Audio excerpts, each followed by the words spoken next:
Payyavoor ഏറ്റുപാറ Nellikkutty road പൊട്ടിപ്പൊളിഞ്ഞ് ഗതാഗതം ദുഷ്കരം. നിരവധി പേർ ആശ്രയിക്കുന്ന മലയോരത്തെ പ്രധാന റോഡാണിത്. അടിയന്തരമായി റോഡ് അറ്റകുറ്റപ്രവൃത്തി നടത്തണമെന്നാണ് നാട്ടുകാർ ആവശ്യപ്പെടുന്നത്. പയ്യാവൂർ പഞ്ചായത്തിലും ഏരുവേശി പഞ്ചായത്തിലും നീളുന്ന ജില്ലാ പഞ്ചായത്ത് വക റോഡാണ് ഇത്. പയ്യാവൂർ പരിധിയിൽ ഉൾപ്പെടുന്ന ഭാഗമാണ് തകർന്നു കിടക്കുന്നത്. മഴ കൂടിയായതോടെ കാൽനട യാത്ര പോലും സാധ്യമല്ലാതായി. റോഡിന്റെ അവസ്ഥ കാരണം ഓട്ടോറിക്ഷകളും ട്രിപ്പ് പോകാൻ മടിക്കുകയാണ്.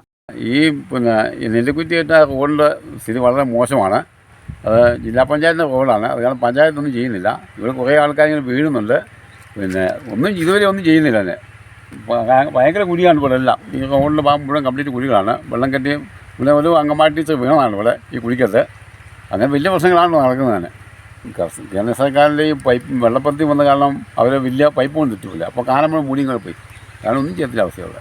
റോഡിന്റെ അരികിലൂടെ ജലനിധി പൈപ്പ് സ്ഥാപിക്കാൻ കുഴിയെടുത്തതും റോഡിന് തകർച്ചയ്ക്ക് കാരണമായെന്ന് പ്രദേശവാസികൾ പറഞ്ഞു.